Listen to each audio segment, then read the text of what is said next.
Muy buenas tardes a todos, bienvenidos. Vamos a estar arrancando ya este evento, así que bueno, me presento, mi nombre es Francisco Pacián, soy secretario de investigación del Club La Libertad y voy a estar como moderador de este homenaje. Este es el 24º homenaje del ciclo de homenajes de este año 2021. En esta ocasión eh, vamos a dedicarlo a Giovanni Sartori. ¿Sí? Quiero recordarles, ¿no?, que el Club de la Libertad viene realizando homenajes una vez por semana hace ya varios años, y la idea es tomar referentes del pensamiento liberal de diversas épocas y hacemos una revisión de sus ideas teniendo en cuenta su natalicio. Eh, Quiero recordarles, ¿sí?, sobre el tema de los certificados y algunos beneficios. Eh, el certificado lo pueden solicitar ya sea socios como no socios. En el caso de los socios tienen que rellenar un formulario, y en el caso de los no socios, pero todos los asistentes pueden abonar con un costo mínimo de 200 pesos y contactarnos a través de las redes sociales. Y recordarles uno de los beneficios a los socios del club, que tenemos un 20% de descuento en libros y también posibilidades de participación en becas. Bien, entonces volviendo, el día de hoy de nuevo hablaremos sobre una persona que está en su currículum, que falleció hace pocos años, que es Giovanni Sartori, también conocido como el teórico de la democracia. Antes de iniciar, quiero ponerles un poco en contexto y luego estaremos viendo un breve video sobre Giovanni Sartori. Bien, eh, Giovanni nació en Florencia en el año 1924. Tuvo una extensa trayectoria profesional, tanto como docente y escritor y filósofo político. Fue un prolífico escritor, contando en su haber con más de 30 libros y monografías traducidas de más de 30 idiomas, además de ser un docente consumado, puesto que dictó clases en muchas universidades como la de Florencia, Stanford, Columbia, Harvard, entre otras. También fue un bibliófilo, como pocos. Residió durante sus últimos momentos de vida en Nueva York en compañía de su biblioteca con más de 20.000 volúmenes. Fue una suerte de crítico a la televisión y a la sociedad que fue formando, ¿no? A tal punto que acuñó términos de videocracia, tal como si hubiese continuado el trabajo iniciado por Guy Debord en su libro de 1967, La sociedad del espectáculo, 30 años antes de la publicación de una de las obras más conocidas de Sartori, Homo Videns, la sociedad teledirigida. Lo bueno es que vamos a ver un poco sobre el tema de hoy, así que, bueno, continúo con esto.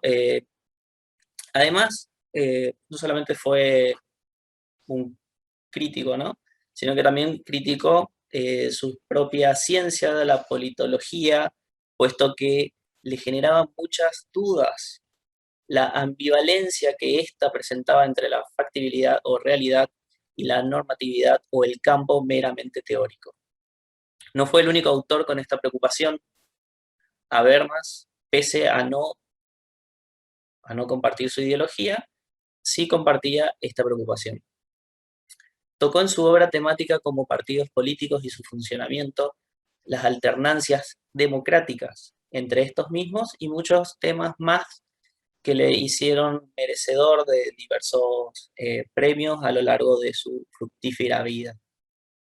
Falleció en Roma el 4 de abril del 2017, poco antes de cumplir 93 años. Bien, dado dada esta breve introducción, les voy a mostrar un videíto corto, no más de 2 minutos. Premio Príncipe de Asturias en Ciencias Sociales 2005. El politólogo y escritor italiano Giovanni Sartori es considerado uno de los protagonistas del debate político contemporáneo. Su obra se ha convertido en un elemento clave para las ciencias políticas de las 2 últimas décadas. Sartori, además, ha llevado a cabo un análisis profundo sobre la influencia de los medios de comunicación en la sociedad actual. En su libro Homo Videns, plantea los peligros de la exposición exhaustiva a la televisión en lo que él llama la generación del video-niño. Esta reflexión sobre el peligro individual y social de la televisión ha desatado la polémica en diversos sectores, pero también ha encendido las alarmas en torno a una realidad invertida. The argument is that if you have children that start looking at television at 3, they become video niggers. That is, they understand the world as they see it, but they don't understand the world unless they see it. And you know, the world of concepts, the world of invisible. So you lose the capacity of abstraction with television. And if you lose the capacity of abstraction, you lose the capacity of argument, and you lose the capacity of science, and you lose the capacity of true understanding. So this is very bad in itself, but also very bad for democracy, because if democracy is not understood enough by citizens, it falls. Now, if the citizens are just seeing people, they see nothing of democracy, because you cannot see a constitution, you cannot see anything that is called democracy, you cannot see justice, you cannot see liberty. In images, nothing of this exists. These are mental concepts, and if they become feebler and feebler, less and less understood, that's not good. Bien. Bueno, espero que les haya gustado el video. Si quieren, no hay problema, les comparto en el chat, así lo pueden ver luego. Bien. Bueno, vamos con los oradores que tenemos hoy. Sí, vamos a tener 4 oradores. Entre ellos está Carlos Hernández, que es director del Club de la Libertad, Edgardo Zabula, que también es director del Club de la Libertad, Enrique Aguilar, que es profesor teórico de teoría política, director del doctorado en ciencias políticas de la UCA, y Gustavo Adolfo Rodríguez, que es abogado y magíster en gobierno y economía política. Sí, para comentarles, ¿no? La idea es que la exposición vaya en este orden: primero va Carlos, después Edgardo, Enrique y Gustavo. Quiero recordarles a los oradores que van a tener 15 minutos para disertar, y luego podríamos agregar un tiempo extra para cerrar un poco la idea. Y mientras los disertantes van exponiendo sus ideas, nos gustaría que pongan sus dudas o inquietudes o comentarios en el chat. Y al final del debate, de las moderaciones, perdón, del debate, de la disertación, vamos a ir a un pequeño debate, ¿sí? Así que bueno, Carlos, si ya estás listo. Sí, muchas gracias, Francisco. Muchas gracias a todos los participantes. ¿Se me escucha bien, Francisco? Sí, está perfecto. Bueno, adelante. Te aviso, perdón, Carlos, te aviso un momentito antes cuando te queden 3 minutos más o menos. Perfecto, muchas gracias.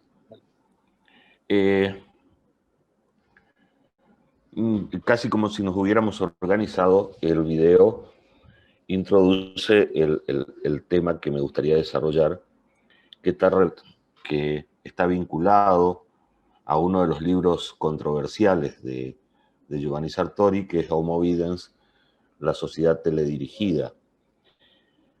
No es el único libro que él se jactaba de que era controversial. También el de La sociedad multiétnica, donde hace una suerte de crítica a las teorías multiculturalistas, en los que él, tildado muchas veces de conservador, afrontaba la discusión de estos nuevos fenómenos. Fundamentalmente porque la televisión surgió en la década del 50 en los principales países desarrollados del mundo, en la República Argentina a comienzos de la década del 60. Y esta televisión significaba un reto para la vieja democracia, para la democracia que tenía muchísimos años de desarrollo, que venía cambiando, que tenía sus modificaciones, pero que tenía que afrontar algo nuevo, que era un fenómeno que invadía la intimidad de los habitantes de los diferentes países. Este medio de comunicación se apoderó del tiempo de las personas, del cerebro de las personas, decía Sartori, y revolucionó las formas en que nos socializamos, intercambiamos ideas, conversamos. Y en Homo Videns, Sartori profundiza un punto central, que esta televisión modifica radicalmente y empobrece el aparato cognoscitivo del Homo sapiens. Esta controversial teoría parte del hecho de que los seres humanos, y tal como lo explicó en su video, utilizamos un lenguaje verbal y lo expresamos a través de la escritura. Pero cuando surge la televisión, son las imágenes las que están en el centro de nuestro mundo. Y entonces este nuevo hombre, este Homo Videns, carece de capacidad para desarrollar otros procesos cognitivos abstractos o desarrollar conceptos abstractos debido a que simplemente está desarrollando aquella parte del cerebro vinculada a las imágenes. Y entonces es así como él plantea la idea del video niño, una suerte de nueva especie que hay en todo el planeta, que va perdiendo paulatinamente esta facultad del Homo sapiens, modificando la naturaleza de la comunicación y entonces abandonando la palabra, que es simbólica, que es un código aprendido, por la imagen que vemos. Y esto sucede, lo mencionaba expresamente, porque basta con poseer el sentido de la vista, basta con no ser ciego para poder ser un Homo Videns sin necesidad de razonamientos. Esta nueva manera de enterarse de lo que pasaba, sin necesidad de leer, de entender, de realizar ese esfuerzo de traducción de los signos lingüísticos al significado, fue formando en estos más de 70 años de televisión un nuevo tipo de ser humano. Generalmente,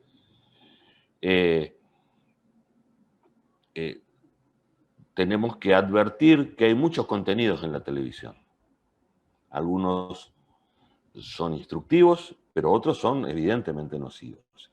Y el niño está expuesto a la televisión desde sus primeros años sin poder discernir cuáles son los contenidos valiosos y cuáles no.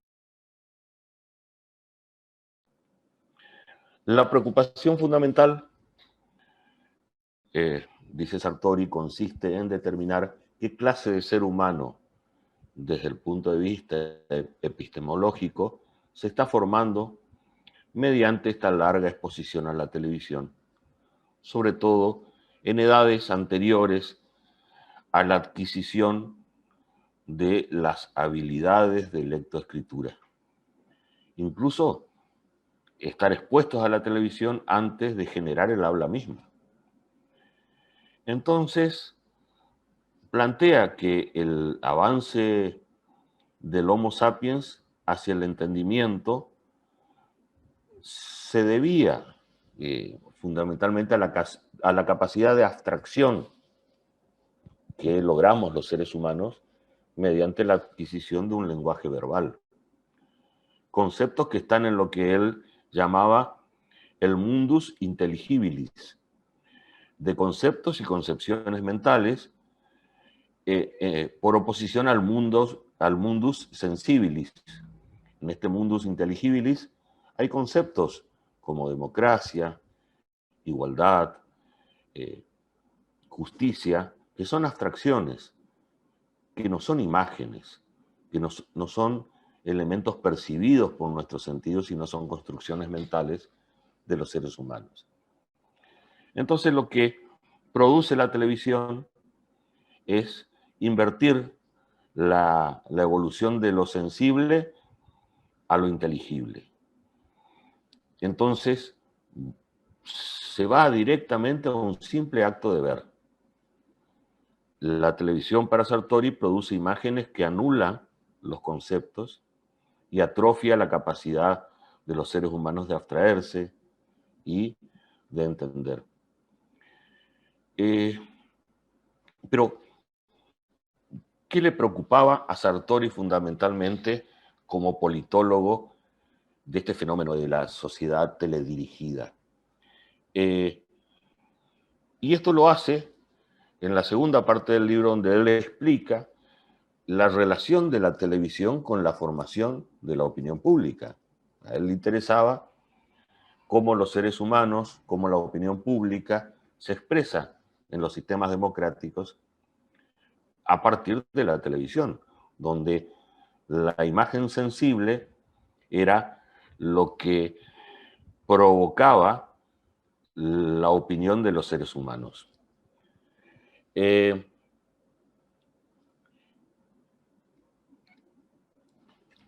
decía que la televisión no crea la opinión pública, pero le da los elementos a los seres humanos para que reproduzcan a la misma televisión. De alguna manera, la televisión es un mecanismo autorreferencial. Se está refiriendo a sí misma constantemente. Entonces, por ejemplo, dice que como las decisiones están basadas en el gusto y en la emocionalidad, ante la imagen y no en la racionalidad, cuando hay una oferta política, el ser humano prioriza estas decisiones basadas en el gusto y no en un análisis racional de la política de un determinado partido político. Dije que esta fue una discusión, un libro controversial, porque iba en contra de lo que pensaba la mayoría de los autores referidos a la nueva cultura iconográfica de la propia televisión. Hay defensores a ultranza que criticaron a Sartori,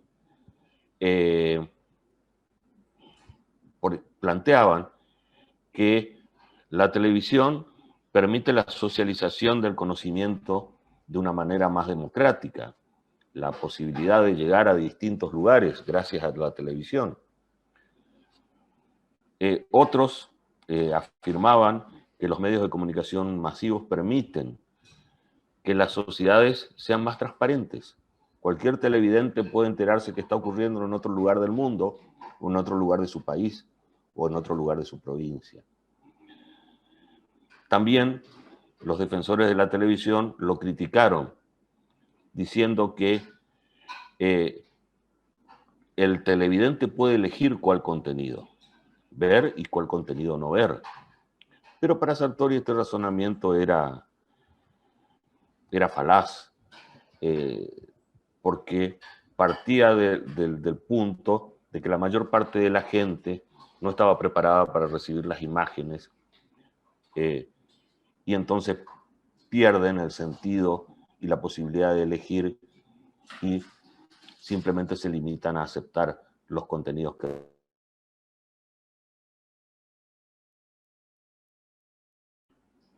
Como se darán cuenta, todo este análisis, prácticamente realizado en un libro que se publicó en 1997, mi edición es de 1998, todavía no incluía al fenómeno fantástico de Internet. Recién estaba surgiendo con fuerza en el mundo, aún en la Argentina gran parte de las conexiones no eran de banda ancha en esa época, eran por el dial-up, con conexiones muy lentas, con lo que hoy vivimos de conexiones más rápidas, contenidos más rápidos.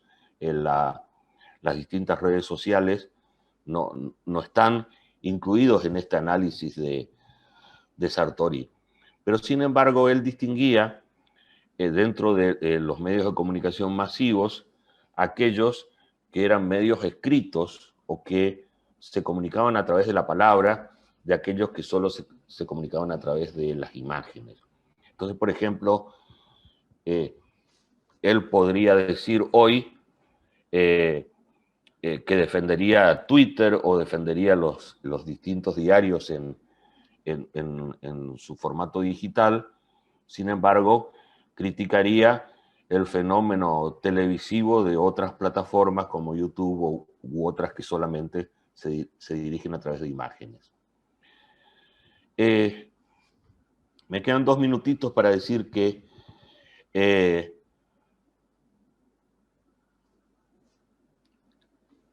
Sartori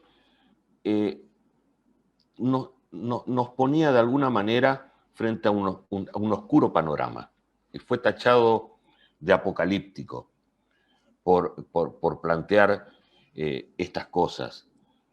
Pero en el fondo su intención era que se tomara conciencia en los distintos hogares para evitar que los niños continúen con una pérdida total de abstracción, que los seres humanos sigamos pensando, sigamos razonando.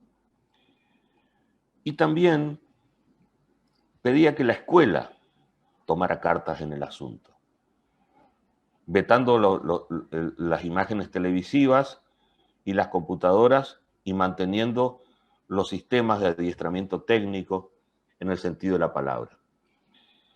Y fueron muchas reflexiones audaces en relación a los medios de comunicación.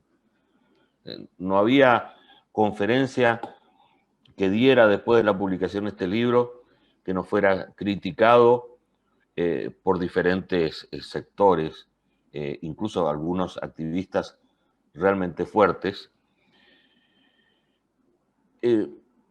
que trataban de impedir que expresara su punto de vista. Esta concepción del homo videns, de la sociedad teledirigida, nos permite avisorar peligros que tenemos en el sistema democrático.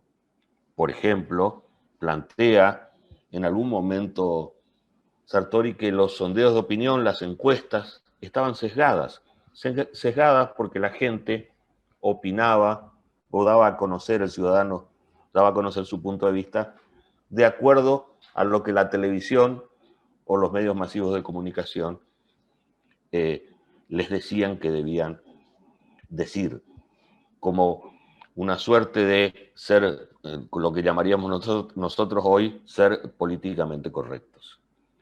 Me parece, como gran parte de la obra de Sartori, que nos obliga a reflexionar, nos obliga a pensar, aunque no compartamos muchos de los conceptos que él planteaba en este libro Homo Videns.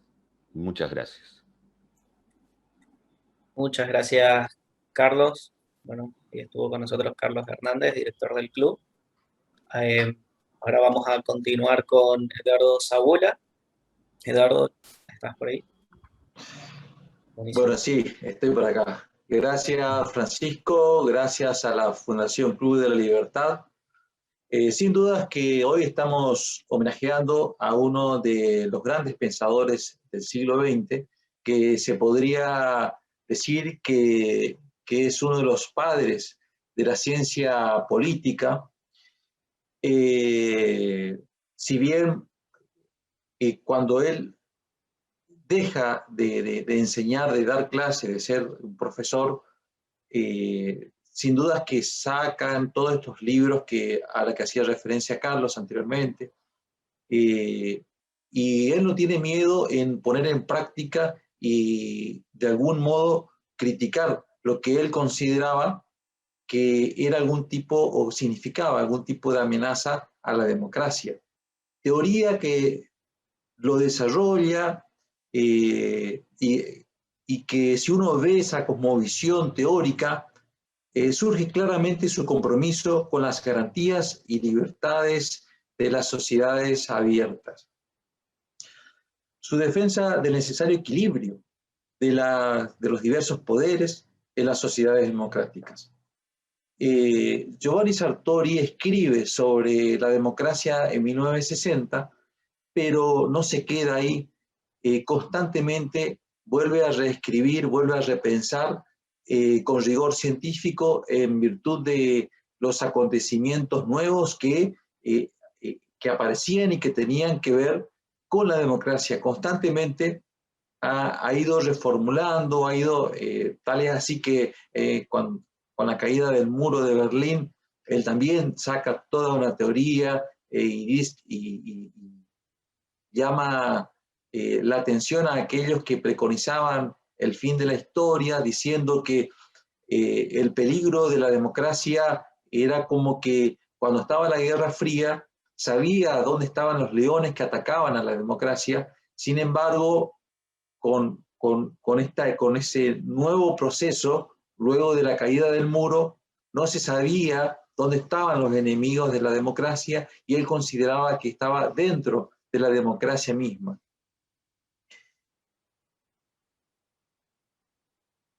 También se preocupaba mucho por aquellos países que reciben gran contingente de inmigración, sobre todo en Europa, inmigración contingente de personas provenientes de todo lo que es la parte del mundo islámico. Montesquieu decía que todo poder tiende al abuso, y Sartori profundizaba en la necesidad de contrarrestar esa tendencia a través de organismos que sirvan de contrapeso.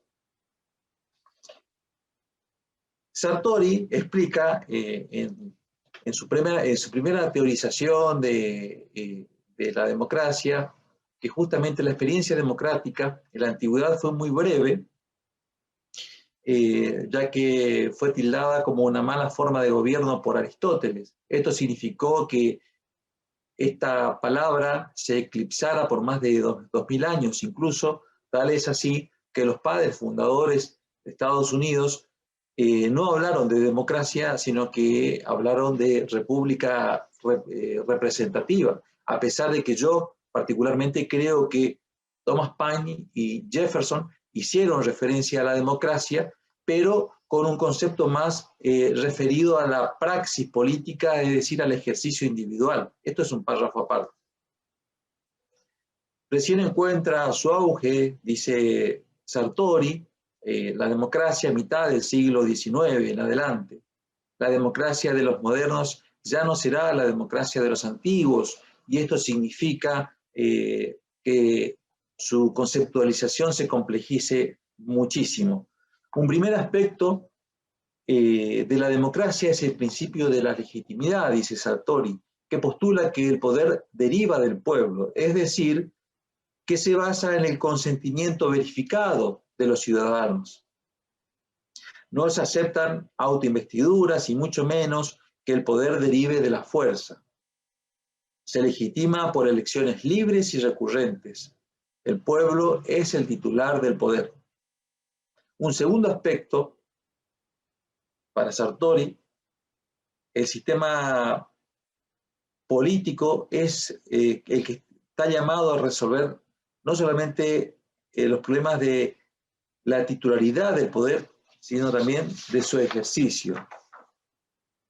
El ciudadano, y ahí se plantea y hace una serie de silogismos, cuán grande o cuán chica es la cuota del ejercicio del poder que le corresponde a cada ciudadano a la hora de votar. Y concluía Sartori que lo importante es la limitación y control sobre el gobierno, y no si una democracia es más grande o es más chica. Y un tercer aspecto, teniendo en cuenta lo que dije al iniciar esta breve ponencia, lo ve a la democracia en cuanto a un ideal. La democracia es como son los hechos, dice Sartori, no como debiera ser. Y esto se debe a que se debe en gran medida a que durante la Segunda Guerra Mundial y sobre todo durante la estancia de la Unión de Repúblicas Socialistas Soviéticas, han teorizado que existen dos tipos de democracias: la democracia sustancial o comunista y las democracias liberales. Así los comunistas, o la democracia comunista, comparaban sus ideales no realizados con los hechos mal hechos de las democracias liberales, y por supuesto que en los papeles ganaban, pero en la realidad la única que existía y la única que garantizaba la libertad individual, el equilibrio de los poderes, los contrapesos, era la democracia liberal. La democracia liberal que es y que constituye y que nace junto con los primeros atisbos de constitucionalismos. Los padres fundadores de Estados Unidos, donde arranca el constitucionalismo, temían la tiranía de la mayoría, puesto que hasta Locke el principio sostenido fue la unidad, la unanimidad o la aclamación. ¿Por qué? Porque si no había esta unanimidad o aclamación, se temía que se desintegrase una sociedad. En cambio, con Locke, con él, se reconoce el derecho a la mayoría, se presenta un sistema constitucional que disciplina y controla ese poder de la mayoría en beneficio de las minorías.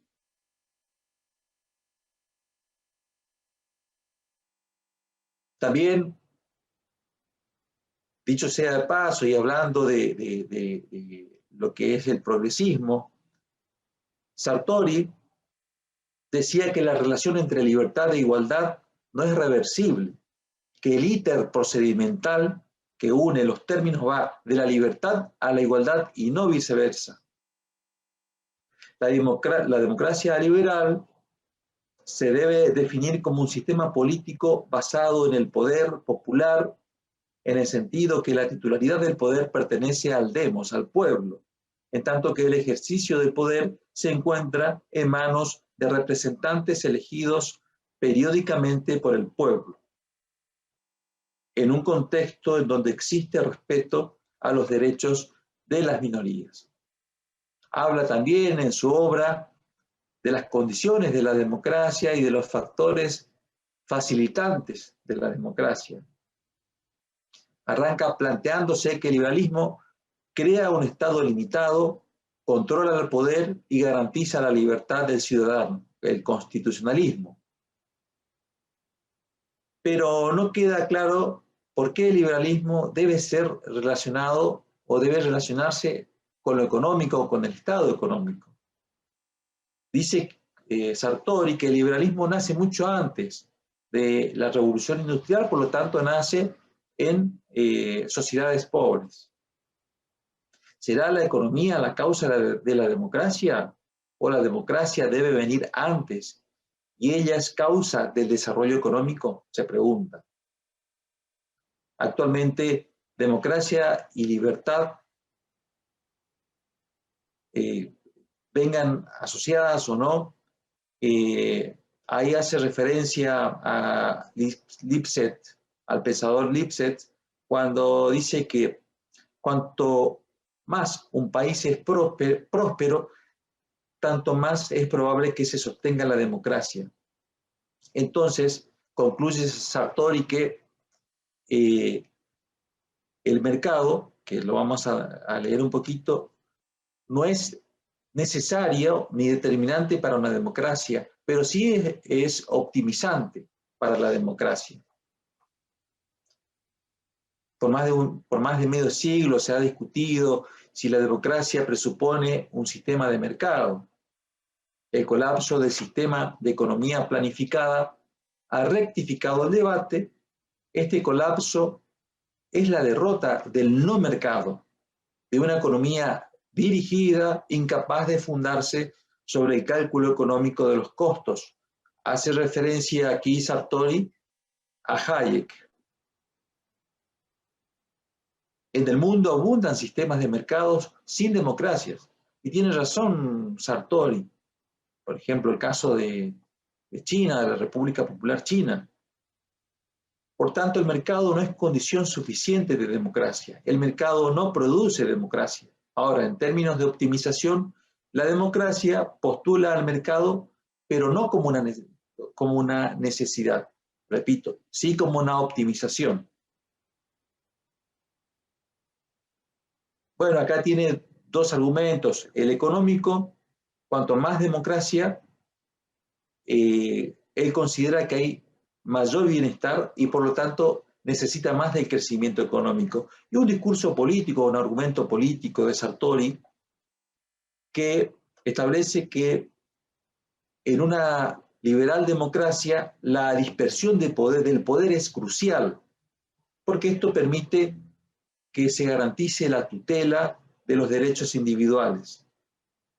Y hace un poco, acá lo menciona a Trotsky, en donde dice que en el comunismo, quien no obedece no come.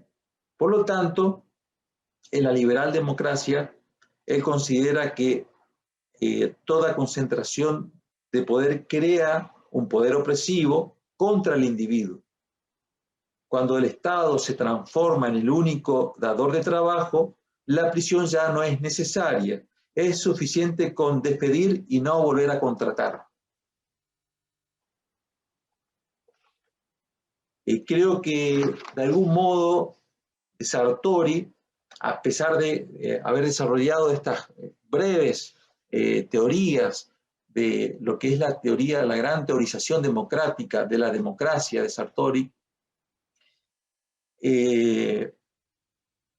también logra dar ciertas intuiciones acerca de lo que va a ser uno de los tantos peligros para la democracia, que es el populismo que de alguna manera moviliza las propias ideas de la democracia para socavar su propia naturaleza pluralista. Si bien creo que Giovanni Sartori ha sido un gran teorizador en los últimos tiempos de su vida, se ha dedicado, tal vez de una manera políticamente incorrecta, a criticar a todo aquel evento que signifique un peligro para la democracia. Tal es así que él, a principio allá por el 2001, 2002, hace una declaración contundente en contra del islamismo que a través de la inmigración se iban afincando en Europa y veía un peligro. También, por supuesto, Sartori dio su opinión respecto a la Argentina. Esto salió en un artículo en el diario La Nación en mayo del 2004, en donde decía que la Argentina debería liberarse del peso nocivo del peronismo. En ese momento, el gobierno lo veía con buenos ojos al gobierno incipiente de Néstor Kirchner, pero lo importante es que Sartori tenía una visión y podía dar una opinión respecto a la democracia, tanto de toda América como de toda Europa. También ha hablado mucho sobre la democracia mexicana. En sus teorías de partidos políticos se ha referido al PRI. Y bueno, es un pensador que realmente también tiene una lectura, una manera de escribir muy atrapante, que permite que cualquier lector pueda tomar sus obras y leerlo, y sin dudas que puede clarificar los problemas existenciales democráticos de hoy en día. Esa es mi participación. Y vamos a seguir con los otros oradores y más tarde, sin duda, si hay preguntas, responderemos. Gracias. Muchísimas gracias, Edgardo. Bien, continuamos con las disertaciones con Enrique Aguilar. Les recuerdo, profesor de Teoría Política y director del doctorado de Ciencias Políticas de la UCA. Bueno, muchas gracias. ¿Me escuchan bien, presumo? Sí, se escucha perfecto, Enrique. Te aviso cualquier cosa si querés, 3 minutitos antes de que termine el tiempo, como quieras. Claro, por favor. Dale, perfecto. Bueno, agradezco desde luego a la Fundación Club de la Libertad de Corrientes por haberme invitado, junto a tan distinguidos colegas, a formar parte de esta mesa de homenaje a Giovanni Sartori.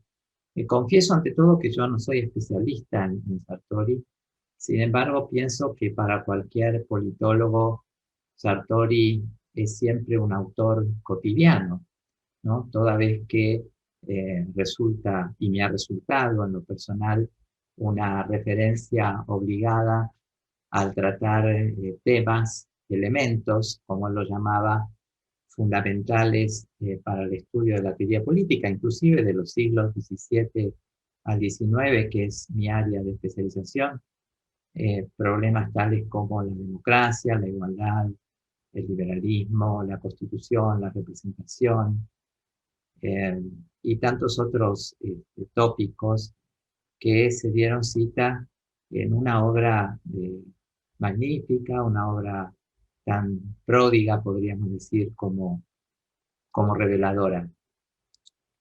Lo que propongo en estos breves minutos es indagar algunos de esos títulos que integran su obra.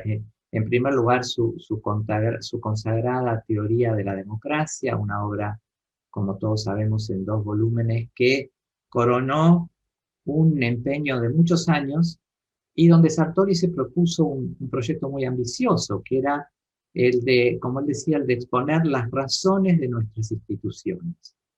¿Con qué fin? Bueno, para contribuir a su mejor entendimiento y sobre todo teniendo en cuenta su certeza de que las democracias carecen, como él decía, de viabilidad si los ciudadanos no las comprenden.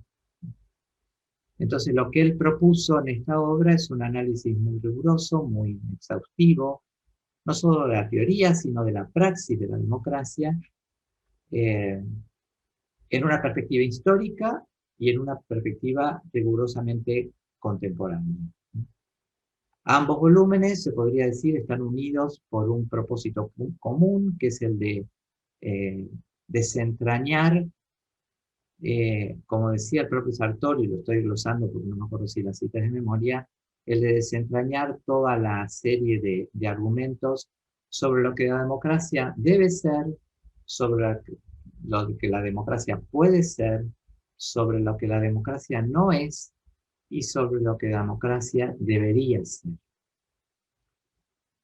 Una referencia primero sobre el segundo volumen en realidad, que es el de los problemas clásicos, el que está destinado a los problemas clásicos, donde él abunda más en la perspectiva histórica, que es un volumen muy interesante donde Sartori se detiene en el modo como el campo semántico de la democracia se fue forjando desde la antigüedad grecolatina por una sucesión de procedimientos, de ensayo y de error que llevó a ese concepto a conservar o incluso a descartar algunas acepciones o aspectos o contenidos. De ese volumen especialmente interesantes, casi diría provocativas, en línea con lo que acabamos de escuchar también por parte de Edgardo, me han resultado siempre las páginas donde Sartori se manifiesta en favor de la distinción entre liberalismo político y liberalismo económico. A este último él lo llamó liberismo, no solamente debido a sus respectivas genealogías y a los alcances teóricos respectivos, sino al hecho de que para Sartori la defensa del libre comercio se inscribiría en el terreno de los medios y no estrictamente de los fines. Y yo creo que en países donde, como el propio Sartori convendría, el liberalismo ha perdido la guerra de las palabras y se encuentra acaso en una crisis de identidad, esta discusión acerca de su significado liberalismo como término tan insustituible como polémico, en la medida en que muchos hablantes de este término se arrogan un monopolio interpretativo acerca de su significado, me parece particularmente oportuno traer a colación esta referencia de Sartori, porque nos ayuda a pensar el liberalismo. El primer volumen, en cambio, el que se ocupa de las cuestiones rigurosamente más contemporáneas, se centra en el debate, o mejor dicho, en la distancia que media entre una democracia entendida en términos normativos y la democracia real, la democracia empírica, definida de una manera más descriptiva. La distancia entre ambas democracias, la normativa y la empírica, a la vez expresa para Sartori una tensión entre hechos y valores, en la cual podríamos decir se intercruzan, por un lado, un interrogante que es permanente. Ese interrogante tiene que ver con la pregunta acerca de hasta qué punto los ideales son realizables. Y por el otro lado, una verdad comprobada, prácticamente comprobada, que nos revela, como diría Sartori, que a ideales desmesurados corresponden siempre catástrofes prácticas. A ideales desmesurados corresponden siempre catástrofes prácticas. Tengo para mí que probablemente Sartori habría convenido en este sentido con Aron, con Raymond Aron, otro gran pensador del siglo XX, en que la democracia, como decía Aron, es el único régimen que confiesa, o que mejor aún proclama, que la historia de los estados está y debe estar escrita en prosa, pero no en verso. También acerca del debate contemporáneo, Sartori asevera que la democracia no puede ser concebida como un concepto omnicomprensivo o sujeto a nuestra libertad de estipulación, puesto que él considera que la democracia el concepto de democracia se encuentra enraizado en la historia y es un derivado a su vez de la historia. Y en esta misma dirección argumenta también que solo es posible realizar una lectura empírica de la democracia si contamos con una teoría que necesariamente debe preceder a toda descripción. Hay un capítulo en particular que a mí siempre también me ha resultado muy interesante en este volumen, que está dedicado a la cuestión del consenso. Sartori definía el consenso como un compartir que de alguna manera nos une. Y en ese capítulo dedicado a la cuestión del consenso, Sartori se explaya en una distinción interesante entre lo que podríamos llamar un consenso básico, que se da cuando una sociedad comparte los mismos valores o creencias en materia política, es decir, cuando existe una cultura política más o menos homogénea, y el consenso procedimental, que estaría dado por el respeto a las reglas generalmente previstas en la Constitución, y fundamentalmente el consenso en torno a la regla que establece cómo han de ser resueltos los conflictos. Para Sartori hay un concepto procedimental fundamental, clave, prioritario, basal, o como quieran llamarlo, que es el acuerdo sobre las discrepancias.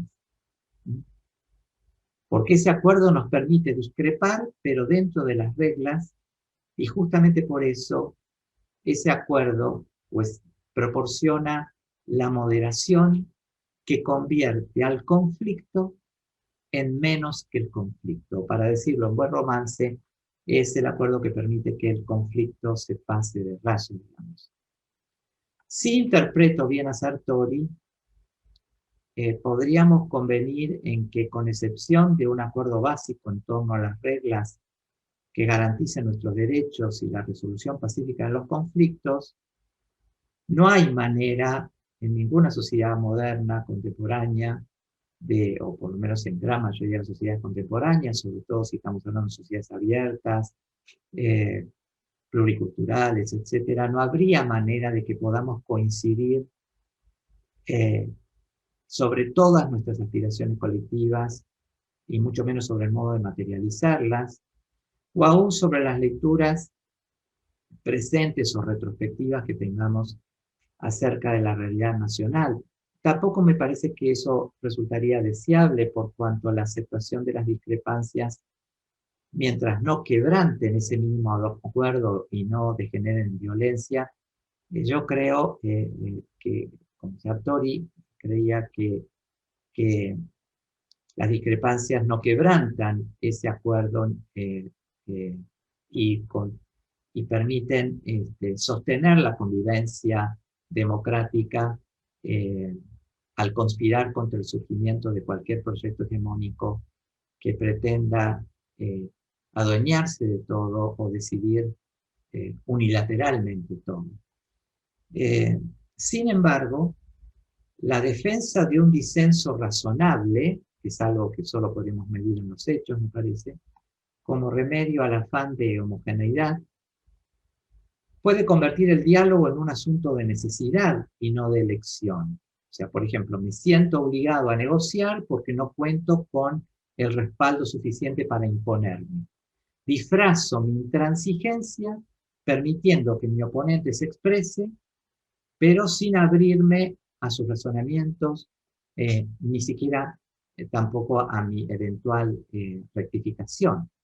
Otra cosa, en cambio, sería promover el diálogo como una opción personal, como un motivo de reconocimiento de perspectivas diferentes y hasta potencialmente contradictorias que al conversar se enriquecen sin asimilarse. Entonces esto sería más que la mera tolerancia hacia opiniones que a lo sumo respetamos para no pasar por autoritario. Y acá me parece que Sartori coincidiría con esta idea de que tal vez en el propio diálogo civilizado podemos lograr descifrar qué grado de discordia es compatible con la democracia y qué nivel de consenso, más allá del procedimental, puede servir como una condición que Sartori llamaría coadyuvante, pero no necesaria a nuestra existencia ciudadana.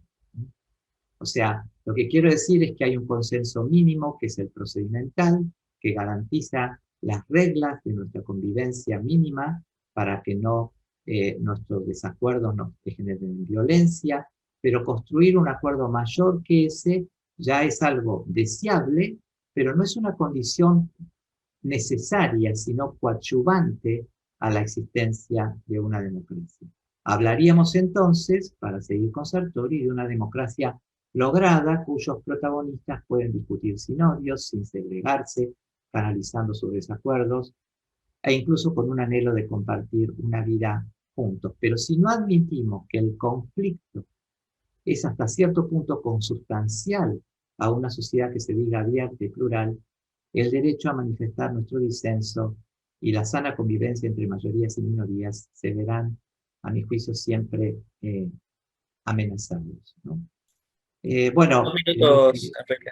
enseguida termino. A este propósito también del pluralismo, por ejemplo, es muy interesante un texto que él se llama El pluralismo y sus límites, donde él trata un problema interno a las democracias muy importante, y es en ese contexto donde él introduce una distinción muy interesante entre los conceptos de tolerancia y pluralismo. La tolerancia, dice Sartori, respeta valores, pero el pluralismo postula valores, comenzando por el valor del disenso, que enriquece tanto a las personas como a los gobiernos, a las sociedades, y que representa el mejor soporte en el que se sostiene y se legitima el principio de la mayoría limitada, por el cual quienes componen la mayoría deberían respetar los derechos de la minoría. Acá se plantea en torno a este artículo, que después dio origen a un libro que fue citado por el primer expositor, el problema que recién acaban de poner en el chat a propósito del Islam, sobre el cual podríamos volver después. Para finalizar, Me gustaría decir que en mi parecer, Sartori ocupó un lugar insustituible en la ciencia política, una disciplina cuyo desarrollo en el siglo XX contribuyó acaso como pocos, aunque él mismo expresara serias dudas acerca del rumbo futuro de esta disciplina. Y a mí me parece que honrar a su persona y su sabiduría, como estamos haciendo aquí gracias a la Fundación, es reivindicar también la doble dimensión empírica y filosófica de esta disciplina, de esta ciencia que nuestro ilustre Florentino supo cultivar como solo los grandes maestros supieron hacerlo, sin dejarse tentar por la fama y sin renunciar a la honestidad intelectual que tengo para mí de punta a punta caracterizó a sus escritos.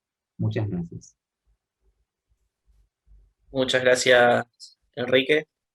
Muy buena la disertación. Vamos a pasar ahora con Gustavo Rodríguez. Bueno, muy buenas tardes.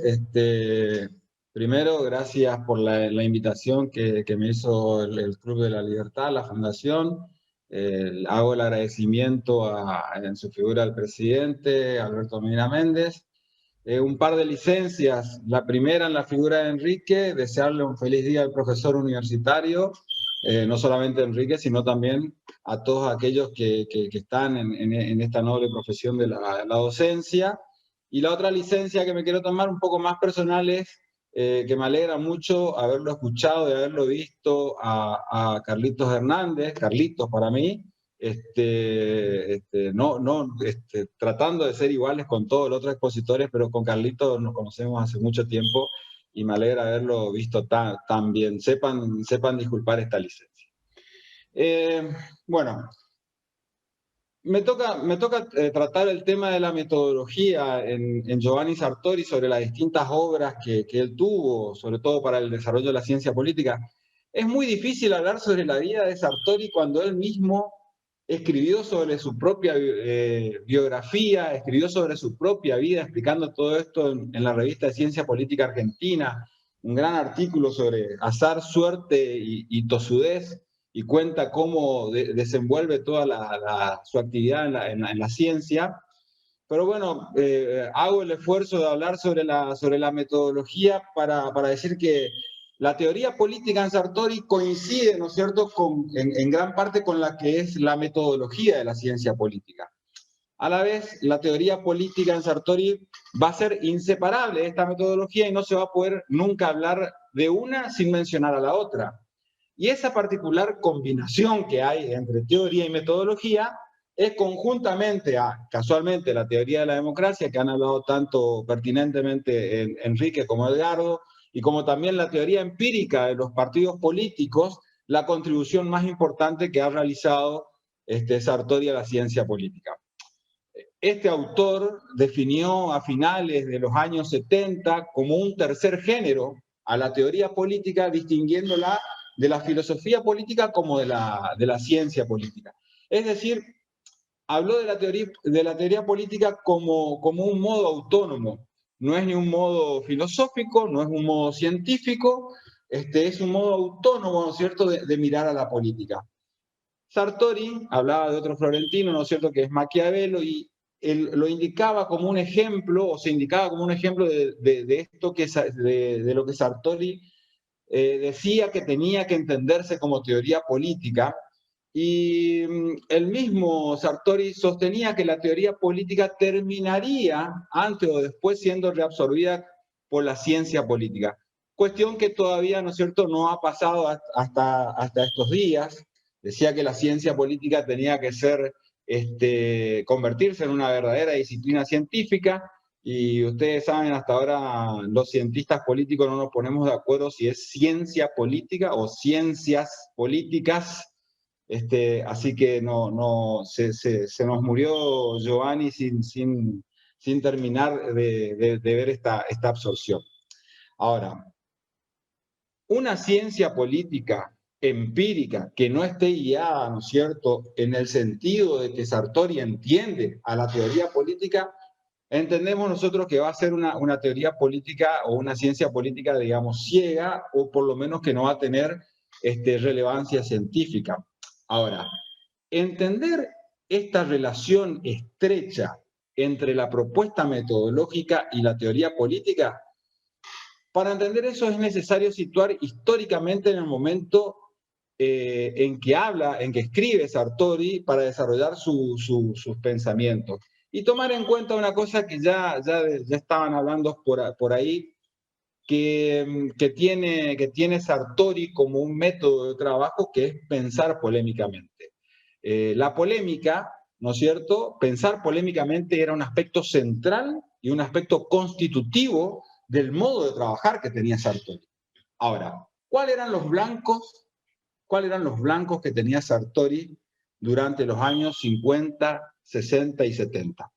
Bueno, aproximadamente estos años tenían dos tipos de blanco. Uno era el nacional italiano y el segundo era un blanco internacional.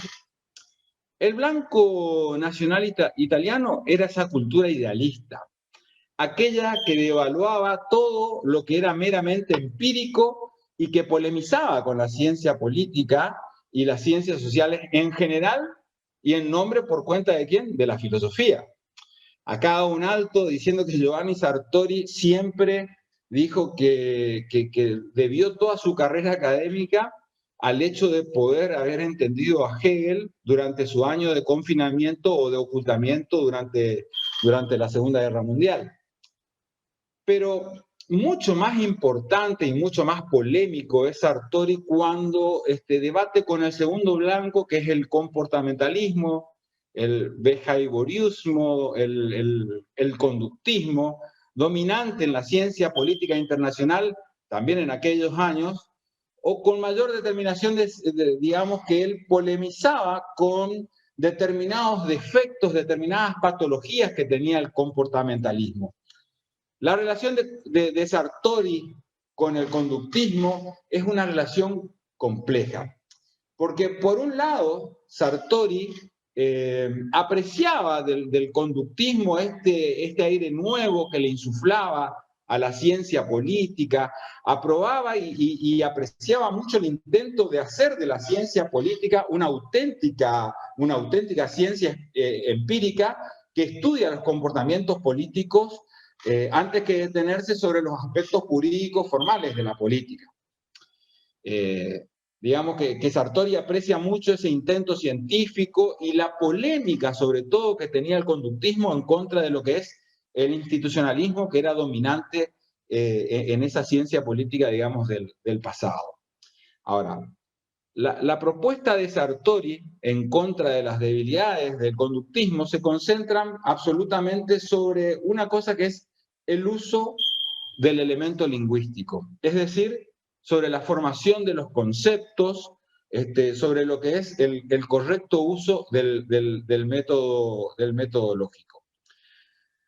La teoría política se ocupa sobre todo y antes que nada en la elaboración de los conceptos. Esta es la premisa fundamental y el aporte fundamental que hace Giovanni Sartori, ¿sí? La elaboración de los conceptos. Y ahí viene, ¿no es cierto?, el concepto de la democracia, el concepto de ideología, que bueno, no lo vimos hoy, el concepto de opinión pública, que un poco lo trató, ¿no es cierto?, acertadamente Carlitos, también el concepto de representación política. Bueno, toda esta elaboración de conceptos se considera como una actividad preliminar que es indispensable para la elaboración empírica. Sartori va a reaccionar contra la teoricidad de una parte relevante de la ciencia política conductista. Esta ateoricidad que se revela en ese modo ingenuo que tenían la mayoría de los cientistas políticos de manejar de manera muy descuidada los conceptos, las clasificaciones y, por supuesto, las elaboraciones teóricas. Lo primero que sostiene Sartori es que sin un correcto uso del lenguaje, la ciencia no podía avanzar, porque la prioridad consistía en la distinción de los distintos tipos de lenguaje. Hay lenguajes ordinarios, lenguajes especializados, Y a su vez, dentro de los lenguajes especializados también hay distintos tipos de lenguaje. Ahora, Sartori, una vez que hace la distinción entre el lenguaje emotivo y el lenguaje lógico, posteriormente va a hacer otra distinción, pero ya dentro del lenguaje lógico. O sea, porque entendía que el lenguaje lógico tiene una finalidad que es empírico-científica y hay un lenguaje lógico que es especulativo-filosófico.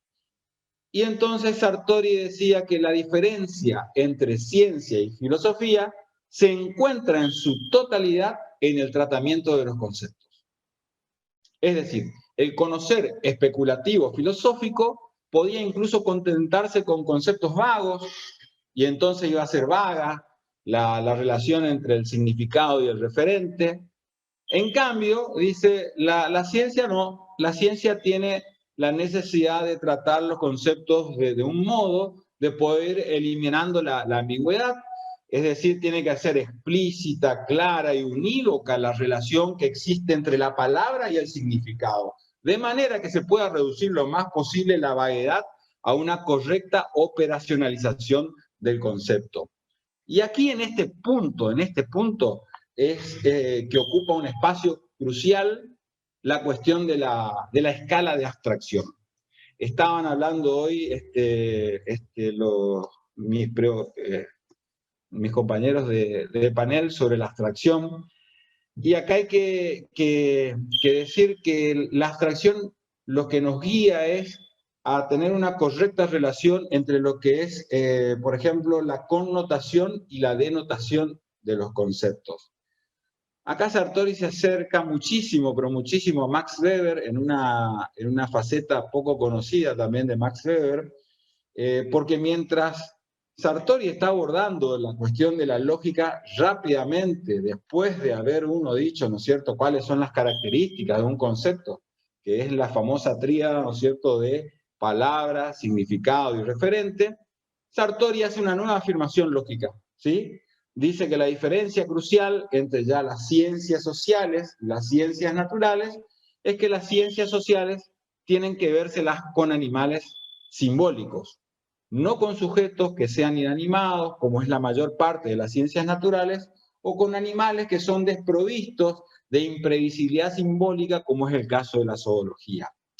Entonces, Sartori dice que cuando el referente de nuestros conceptos está constituido por hombres, el resultado es que el referente es en sustancia es otra tríada, ¿sí? Que son palabras, significados, referentes, multiplicadas al infinito por el número de hombres que observamos e interactuante al infinito a partir del número posible de relaciones que existen entre los hombres. Entonces, el tratamiento de los conceptos va a ser un aspecto crucial del método que tiene la ciencia política y que insistía, Sartori era muy descuidado por el conductismo. Al promediar esta ponencia, podemos afirmar que el correcto uso de los conceptos, como el correcto uso de la lógica clasificatoria, van a ser para Sartori condiciones necesarias, aunque no suficientes, de una buena investigación empírica. Porque el segundo aspecto crucial que está dado por esta lógica clasificatoria, la importancia estratégica de la lógica clasificatoria, va a depender del hecho de que la ciencia política, al igual que las otras ciencias sociales, es precisamente una ciencia que clasifica. Y una ciencia que clasifica, ¿no es cierto?, está obligada a hacer un uso riguroso de esta lógica en la clasificación. Y este es el corazón del método comparado en Sartori, porque no se hace una buena comparación si no se tratan los conceptos en modo de hacerlo viajar correctamente de un contexto al otro. Y no se hace una buena comparación si no se clasifica preliminarmente en modo correcto los objetos que quisiéramos comparar. Siempre... te aviso ¿sí? nomás, quedan 2 minutitos, no hay problema. Bueno, gracias. Bueno, entonces, el discurso metodológico de Sartori hoy es aceptado, pero en el momento que él escribía, ¿no es cierto?, la ciencia política, por ejemplo, recién había descubierto la comparación, se comparaban sistemas de gobiernos occidentales con orientales, se manejaban mal los conceptos, con clasificaciones inadecuadas. Entonces, más aún, haciendo alusión a otro tema, ¿no es cierto?, también se había descubierto en la ciencia política digamos, las ventajas de la cuantificación. Aparecen las encuestas, Carlitos. Y se dedicaba a medir sin juicio, ¿no es cierto?, acá, variables de cualquier tipo, perdiendo de vista una instrumentación que sea adecuada lógicamente. Y la cuantificación no hace crecer para nada la ciencia o la cientificidad, si se quiere, en la investigación, sino que pasa todo lo contrario. Se seguían inundando de datos, pero no había un conocimiento científico. Entonces, acá es importante el tercer elemento para entender, después de ver la importancia del concepto, la importancia de la clasificación, ver lo que son las teorías de rango medio, las teorías mertonianas, ¿no es cierto?, porque para eso nosotros tenemos que ubicar también en ese tiempo el nexo de causalidad que existía, esa concepción fisicalista, diría Sartori, entre un hecho, entre una causa y un acontecimiento, y siempre habría que ver, ¿no es cierto?, que había un determinalismo particular a partir del modo fisicalista y, digamos, y en el segundo, una indeterminación causal que es la que se va a dar en las ciencias sociales. Podemos decir que había una explicación causal siempre fisicalista en las ciencias naturales, pero en las ciencias sociales esto no era así, porque los elementos que se daban podían ser causas necesarias, pero no suficientes para justificar, ¿no es cierto?, la existencia de un hecho. Sartori ahí va a concluir que las diferencias entre las ciencias naturales y las sociales, siempre hablando del nexo de causalidad, es que donde encontremos animales simbólicos, que son los hombres, siempre vamos a encontrar una indeterminación. Y también habla con otra cuestión que no era pacífica, que es el hecho de que, ¿cómo se llama?, los hombres no solamente reaccionan ante un acontecimiento, sino que también pueden reaccionar ante la expectativa de que este acontecimiento suceda o no. Y coincide un poco con Friedrich en este momento. Pero bueno, medianamente en este nivel particular que realiza la teoría del rango medio y que está muy conectada con toda la teoría norteamericana, en este nivel intermedio es donde son colocados los conceptos de clase, los conceptos por género y especie, y por lo tanto también las taxonomías. La estructura, vamos a tratar de ir cerrando, es la estructura de sustento de la escala de abstracción, según Sartori, se va a dar, ¿no es cierto?, en este nivel intermedio, y es aquí, por lo tanto, importante lograr la clasificación, con la comparación entre casos que sean relativamente homogéneos, y con la teoría de medio rango, con cuya elaboración se busca o se puede permitir la comparación. ¿Por qué va a ser importante el método comparado? Porque sin duda, siempre uno aspira como cientista a tratar de tener un método que sea lo más acertado posible. Eso se haría a través de la experimentación, a través de la estadística. Pero en la teoría política no solamente resulta difícil, sino también muchas veces resulta muy caro realizar este tipo de investigaciones. En conclusión, y con esto cierro, Sartori confronta la teoría y todo aquello que permite su construcción y habla del uso correcto del lenguaje, la formación de los conceptos, la lógica clasificatoria. Porque Sartori está convencido que sin esta confrontación, la investigación empírica no puede llevarnos a la generación de nuevos conocimientos. Muchas gracias. Muchísimas gracias, Gustavo. Bien, ahora sí, cerramos con las disertaciones y vamos a estar pasando a los debates, ¿sí? A ida y vuelta con las preguntas, ¿sí? Pero quiero recordarles que para participar de los conversatorios, eh, perdón, del debate, quiero decir, puede levantar la mano, puede escribir ahí en el chat y yo voy a ir dándole la palabra en caso de ser necesario. ¿Sí? Así que pueden ir escribiendo las dudas ahí en el chat. Habían acá varias preguntas y reflexiones a lo largo del evento, a ver si encuentro alguna. Bueno, estuvieron debatiendo en el chat. No sé si quiere aprovechar alguno de los disertantes mientras tanto para cerrar alguna idea. Si me permitís, Francisco. Sí, Eduardo. Sí, acá acabo de leer, a ver, de Guillermo.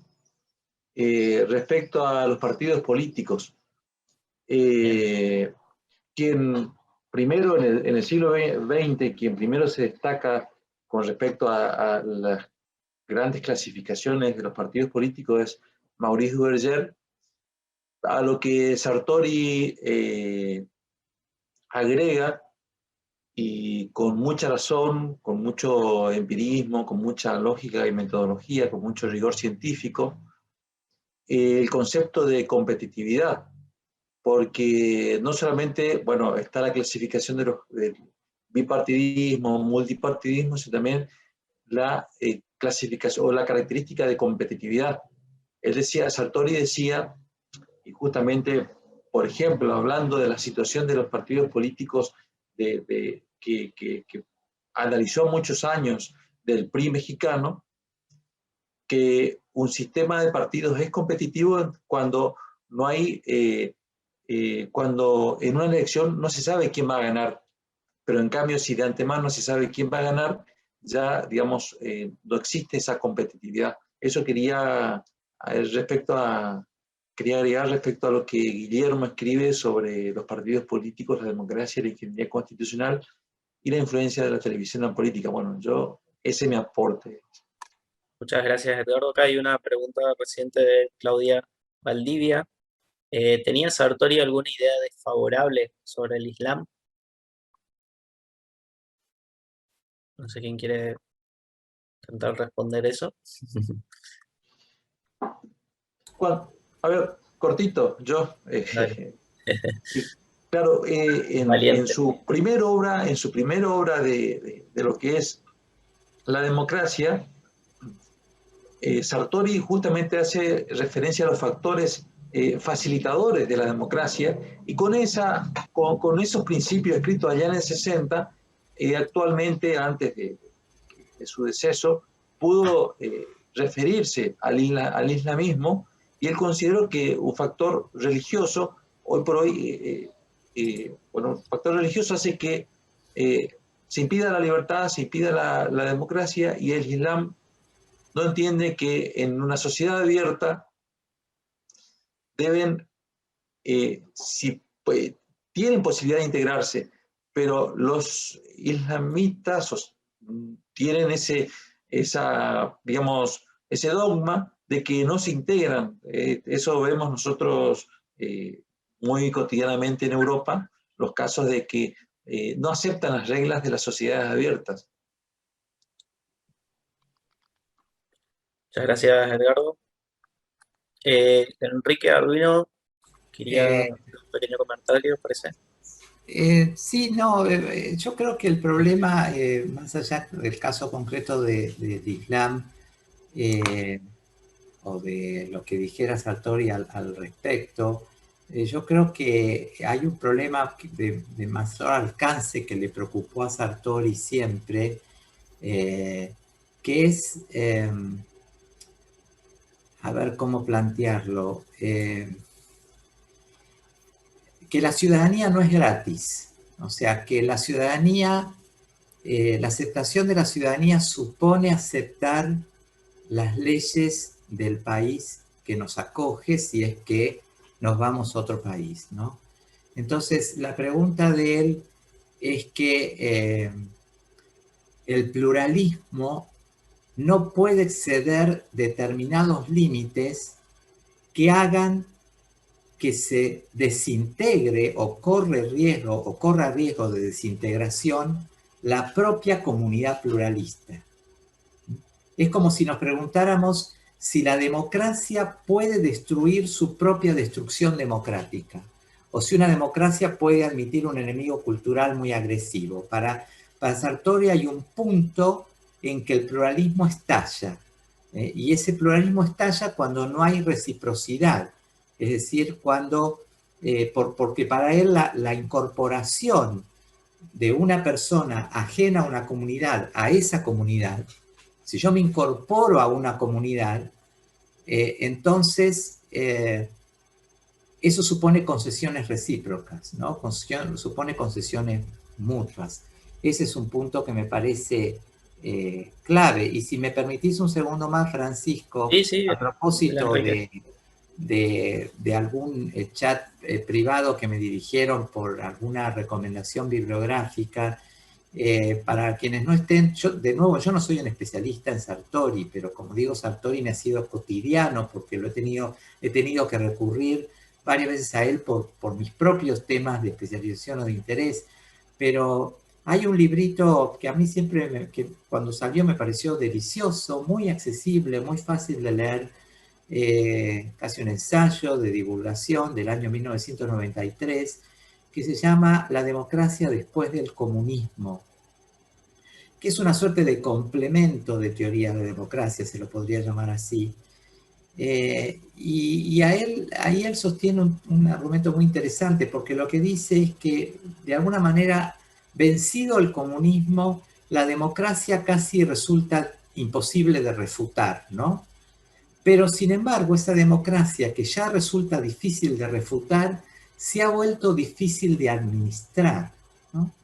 Entonces, ¿por qué? Porque hay una gran cantidad de problemas internos que la quejan, que habían estado como escondidos como consecuencia de la común existencia de un enemigo externo, pero que cobran notoriedad, salen a la luz tras el derrumbe de la experiencia soviética, y que sobre todo en sociedades de expectativas, como él las llamó, como son las sociedades occidentales, son problemas serios, porque estas sociedades de expectativas reclaman derechos materiales como si fueran derechos absolutos, y además se enfrentan a ciertas amenazas como el ideologismo, por ejemplo, que no deja de conspirar contra la convivencia pacífica, o incluso otra amenaza que él señala en ese libro y que tiene plena actualidad en un país como el nuestro, como es la irresponsabilidad fiscal de los gobernantes para no encontrar freno a su gasto, y desde luego, bueno, como ya he dicho, la primera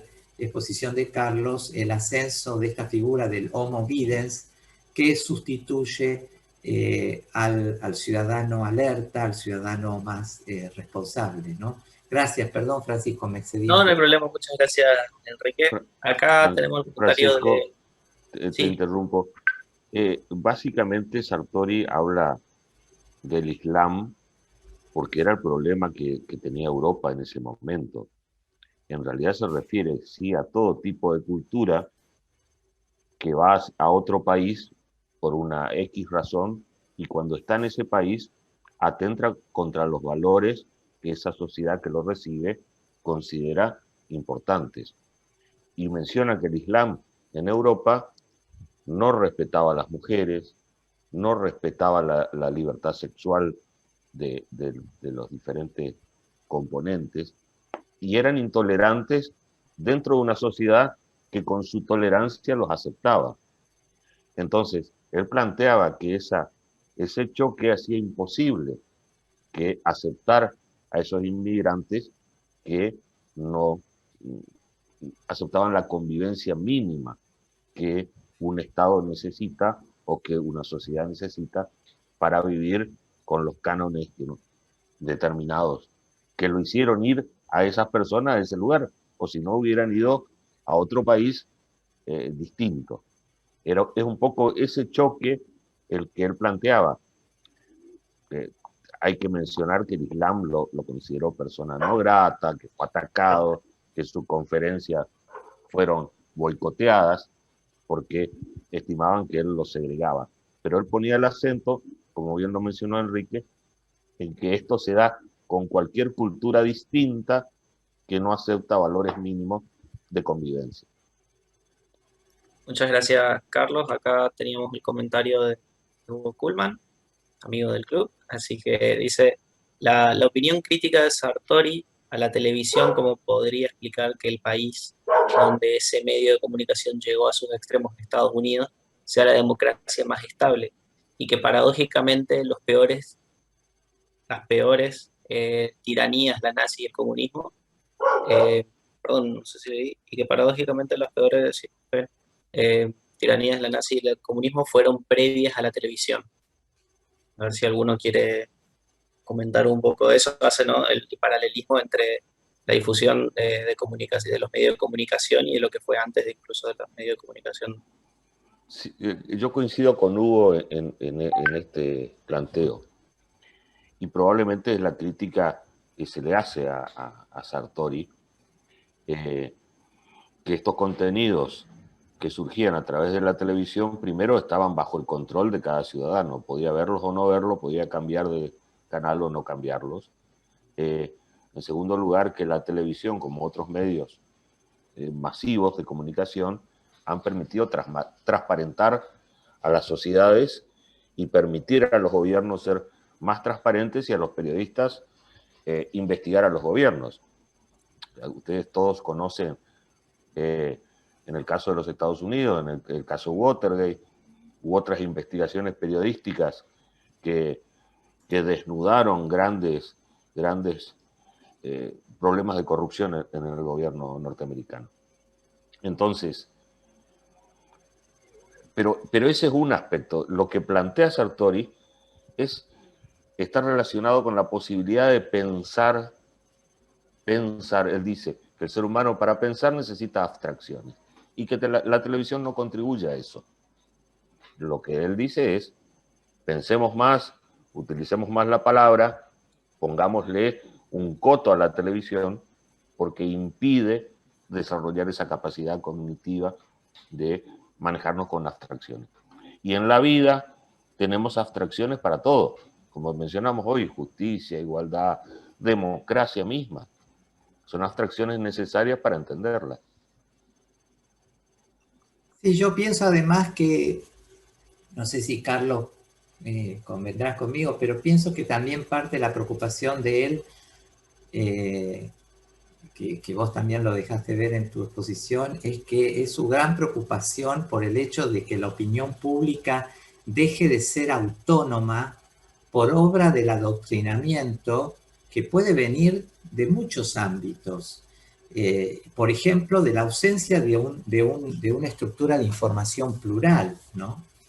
Entonces, vuelvo a esta idea de que yo creo que él creía que la democracia necesita ciudadanos ilustrados, reflexivos, que piensen con espíritu crítico, que sean celosos vigilantes de las acciones de su gobierno. Por eso él también estaba tan preocupado, y este es un tema que ocupa el primer volumen también de Teoría de la Democracia, por el fenómeno de la apatía ciudadana, o de lo que hoy tendemos más a llamar en un lenguaje quizás más actual, la llamada desafección pública de las sociedades contemporáneas, y de las terapias que a veces se proponen para contrarrestarlos, sobre las cuales él tenía algunos reparos, ¿no? Y si me permiten una cosita agregar, que la tenía pensada para la exposición, pero después me fui por las ramas y no lo dije. Yo creo que, claro, porque hablamos mucho de la democracia, teoría de la democracia, etcétera, pero también es muy interesante el Sartori que piensa las formas no democráticas. Es muy interesante leer lo que él dice acerca, por ejemplo, de la autocracia, de la dictadura, del totalitarismo, que son incluso algunos de esos conceptos, él los incorpora en su obra Elementos de Teoría Política, que es un extraordinario diccionario, digamos así, para introducirse en el lenguaje de la ciencia política, porque conocer esas formas no democráticas también ayuda a darnos cuenta, a ser plenamente conscientes de que la democracia nunca estuvo y nunca va a estar exentas de amenazas, ¿no? Entonces, a mí me parece muy interesante ese otro Sartori, que ya no habla de la democracia, sino de las formas no democráticas o de las eventuales amenazas que se ciernen sobre las democracias.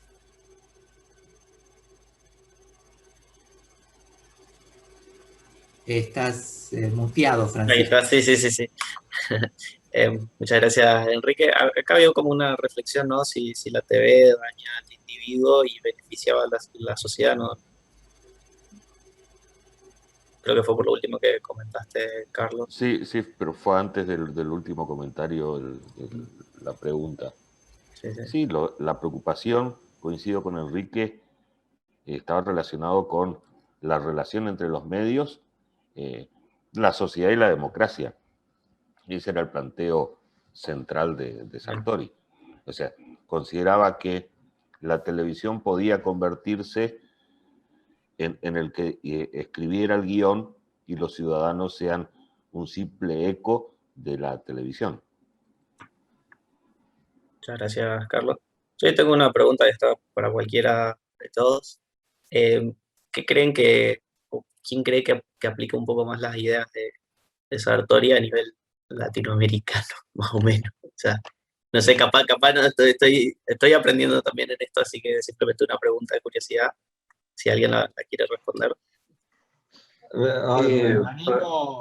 Me animo a decirte que todos, porque si Maquiavelo fue señalado como, digamos, el personaje que más hacía hacia la teoría política de Sartori, acá eso lo dijeron varios de los preopinantes. Esta idea de praxis y teoría es algo que lo lleva todo el tiempo.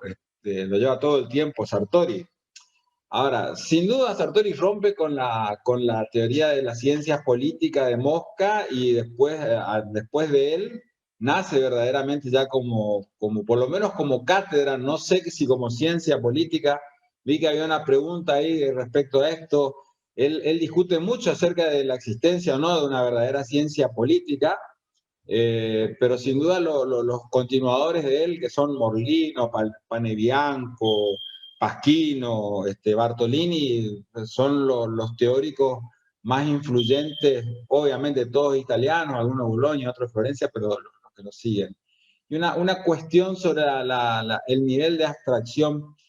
El nivel de abstracción es realmente en esta teoría de rango medio de Merton es muy importante porque todos los pensadores o todos los cientistas políticos siempre están con frecuencia oscilando entre categorías universales, donde hay un alto nivel de abstracción, es decir, tienen teorías en donde todo debería encajar dentro de esa categoría universal, o si no bien están dentro de las observaciones descriptivas, con un muy bajo nivel de abstracción. Que ese es el mundo de la consultoría política, que a través de una encuesta dicen, bueno, todos opinan esto y todos van por ahí, y el único nivel de abstracciones que hay es que existe un numerito. Esa es la garantía del pensamiento polémico que tuvo siempre Sartori, digamos, que lo que refleja ahí es hacia dónde va a ir la ciencia política, y cuando él dice hacia dónde va a ir la ciencia política, dice, hemos copiado mal porque nos hemos copiado de las ciencias económicas. Las ciencias económicas la tienen muy fácil, la decía, ¿no? Porque solamente buscan qué cosa, la utilidad, el rendimiento. Eso. Ahora nosotros tenemos que explicar por qué los hombres elegimos este tipo de gobierno o por qué elegimos vivir en este tipo de sociedad. Y a su vez, cuando elegimos, cómo nos relacionamos. Y ahí entendía él, ¿no es cierto?, que comenzaba toda la riqueza de la teoría política en sí misma. Muchas gracias. Te sumo una cosa más, Francisco. Buenas noches. Disculpen, ¿podría usar la palabra? Sí, adelante. Bueno, dale. A todo el panel, primero que nada, felicitarlos. La verdad que estuvo muy interesante la charla. Y la pregunta en particular, sobre Sartori es cómo podemos traer esa conceptualización a la actualidad, ya que sabido es también que se da lo que Newman dijo en su momento, la espiral del silencio, cuando hay una minoría, digamos, que se opone a esa mayoría en el pensar y se produce el silencio, digamos, y también cómo podemos lograr que los medios de comunicación cumplan su función, que es ser los verdaderos guardianes de la democracia, digamos, porque vemos en la actualidad también que hay un total recorte de la información y generalmente tiende a favorecer a los partidos políticos de turno. No Bien, sé ahí, si se entendió la pregunta. sí, perfecto, gracias, Nelia. Perfectamente. Lo que sucede es que tu planteo nos da para un panel más en donde podemos analizar fenómenos de fake news, sesgo informativo y otras Carlos, cosas. permitime que conteste la mitad de la pregunta brevemente, como ideas generales. Sartori, tenemos que recordar que Sartori era un gran defensor del occidentalismo en el sentido de las ideas y valores. En este sentido, sin duda, lo que dice la chica que acaba de participar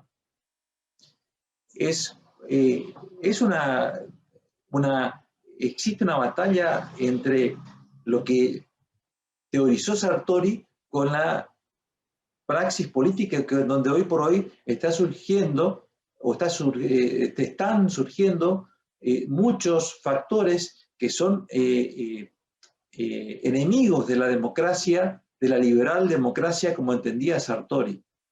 Eso creo que es importante y creo que de alguna manera se podría resolver con el Estado de Derecho, que es lo que él preconizaba con el constitucionalismo y con las limitaciones del poder, limitaciones que significaban claramente limitar el poder y la posible tiranía que significaban las mayorías.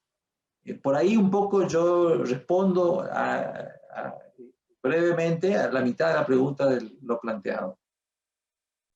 Muchas gracias, Edgardo. Bueno, vamos a ir finalizando esto y antes para cerrar, Enrique quería agregar una cosita más y con eso ya vamos cerrando el homenaje a Giovanni Sartori. Enrique. Está muteado.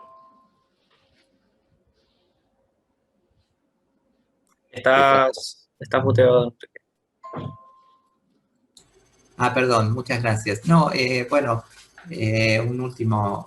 una última aclaración y renovando mi agradecimiento por haberme invitado a participar. Con respecto al punto de Francisco sobre Latinoamérica, yo creo que hay mucho que podemos aprender y recoger de Sartori, pero particularmente hay un tema que me parece que es muy importante y es esta idea de que para Sartori el campo semántico de la democracia no es totalmente elástico. O sea, la democracia no debería poder querer decir cualquier cosa, ¿no?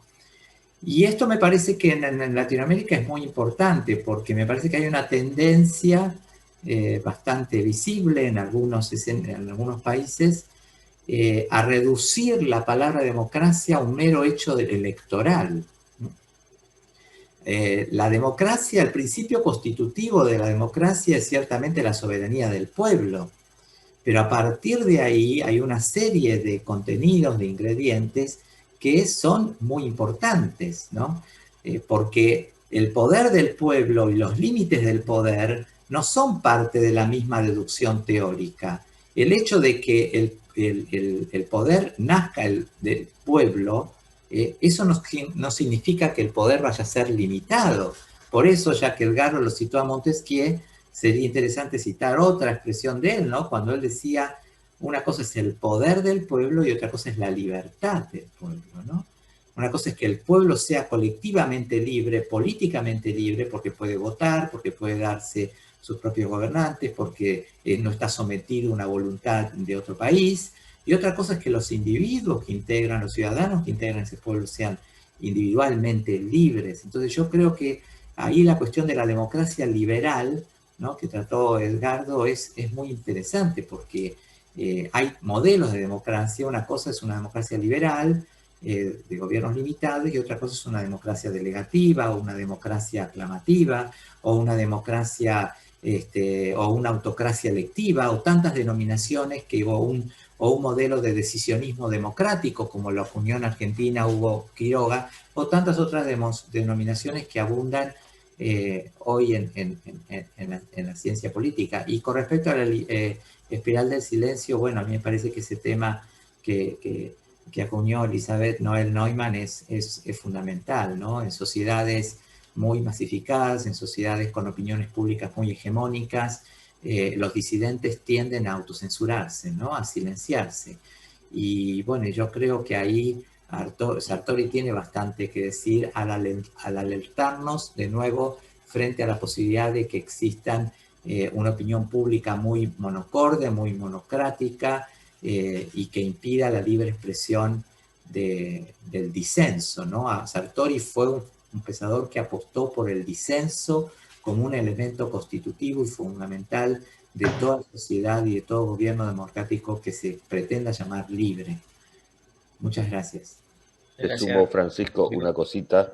Dale, cortito, así Gustavo creo que quería hablar. Sí, ya lo voy a incluir en este razonamiento. A mí Sartori, él lo va a entender porque hace ciencia política teórica y práctica habitualmente. Sartori es el único que me ha permitido entender a los partidos políticos de Corrientes y de la República Argentina.